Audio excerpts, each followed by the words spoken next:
Hello, and thank you for taking the time to view this presentation. We know that changes in habitat can have profound impacts to the flora and fauna of an area, and understanding how a habitat has changed over time can provide valuable information when investigating insect decline. I'm going to talk about our work using remote sensing to characterize grassland change over time. My name is Chris Holmes, and I'd like to acknowledge the other co-authors on this study. You can see their names and affiliations here. The decline in insect biomass is an emerging issue of concern. The complexity of natural biosystems over such long periods of time make a comprehensive understanding of all the relevant factors difficult to achieve. Key drivers in this trend likely span a variety of influences at the landscape scale, including changes in habitat brought about by human activity. Characterizing change in landscape over time as it relates to insect habitat can provide one piece to the larger puzzle of insect decline. We describe applying novel remote sensing image processing methods to capture landscape level changes in grassland management over a 25-year period near Krefeld in von Bachtal, Germany. From a landscape perspective, there are many types of grassland areas. Truly natural areas such as might be found in wilderness or other sites where changes are limited. Grazing and pasture areas are also a habitat where animal activities may have a minimal impact on the vegetation overall. Other more intensively managed grasslands include hayfields and silage production. These different grassland types provide excellent habitat for a variety of species and are interrelated with their abundance and overall populations. News of the decline in insect biomass over time has given rise to efforts in understanding potential causes in order to address and hopefully reverse this trend.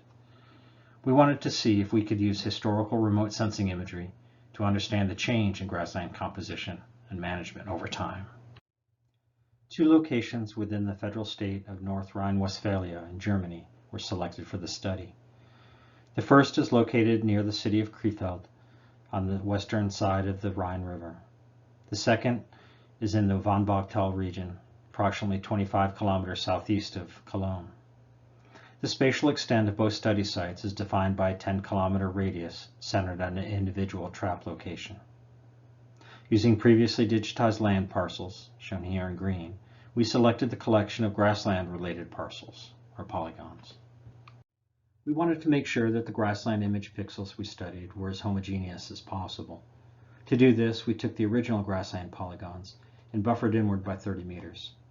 This process helped to reduce the chance of mixed pixels along field edges.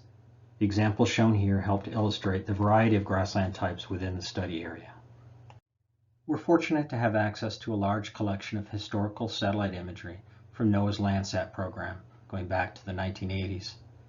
Even more fortunate is that while this program utilized a number of different satellites, they each carried a comparable multispectral sensor, such that digital information from images on one satellite are consistent with another.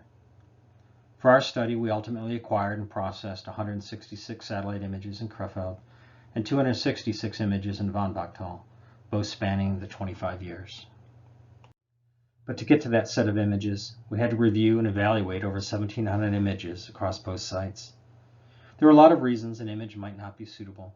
The most common is cloud cover. Spectral remote sensing doesn't penetrate clouds, so images with too many clouds over our study area were discounted. With a collection of suitable images, we had to make sure that changes from one image to another, or one year to another, weren't simply a result of changes in image collection, like atmosphere or illumination or sun angle. Images with just a few scattered clouds or very thin wispy clouds or haze in some areas, but perfectly fine in others, were processed to remove the clouds, so the rest of the image could be used. Finally, we had to get to the point of actual image analysis, which in our case was to generate several vegetation indices as a measure of grassland biomass. Finally, we put the vegetation index maps for each year all together in one stack of 25 layers, so we could perform some time series analysis. Image normalization is a critical consideration when performing a time series analysis, since we want to make sure that the changes we see are due to actual changes of the objects on the ground and aren't due to factors unrelated to land cover, like atmosphere or illumination. Lots of things can happen on the pathway from the sun to the earth and back to the sensor, and that's what we're trying to adjust for. So if we had a land cover such as concrete, asphalt, water, or even forests that don't really change over time, we can assume that any changes we see are due to other reasons, like sun angle, and we can remove those differences with image normalization. The figure on the upper right is an example where the near-infrared wavelengths of these static places from two different dates are plotted. The linear regression that describes that relationship can be applied to one image and make it comparable or normalized to the second image. We first normalized the April images from each of the 25 years, and then all the images within a given year normalized to the April image. This resulted in all images being comparable, so that changes in the images were due to changes on the ground.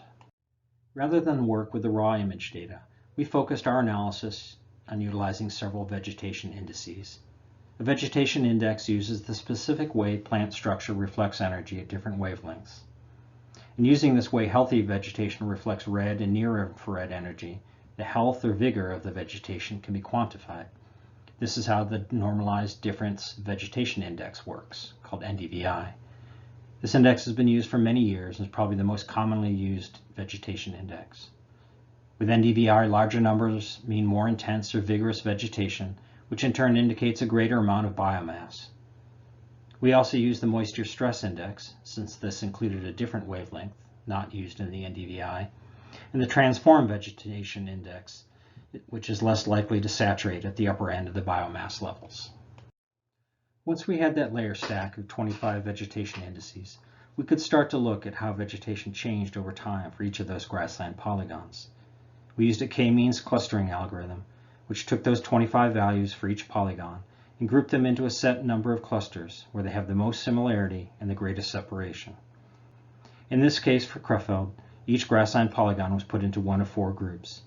The chart on the left shows the mean NDVI of the grassland polygons over the course of the year on the y-axis, with the 25-year time period on the x-axis.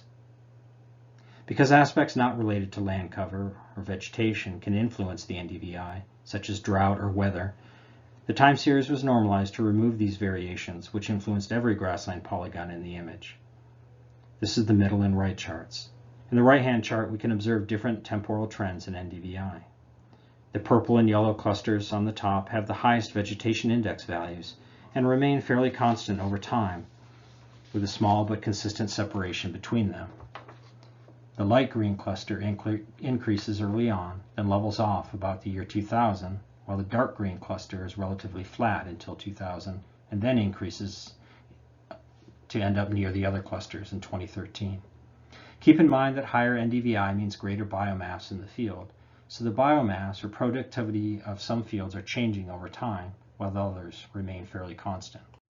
We applied the same process to the von Bachtal study area, although in this case 5 clusters were indicated, showing different temporal trends in grassland biomass over time. These are different than the Krefeld area. We still have a cluster with early biomass increase, the light green line, but starting earlier than in the Krefeld site.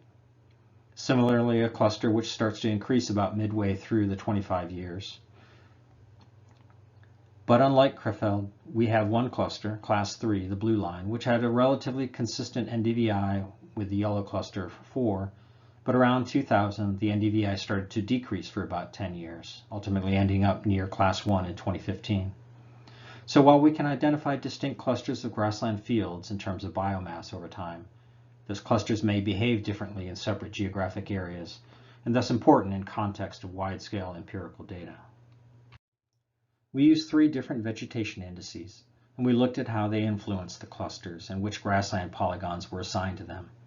If all 3 produced comparable assignments, this gave us more confidence in the similarity of the clusters. The chart shows the grassland polygon assignments from 2 different vegetation indices, and the gray shaded cells show matches between the 2.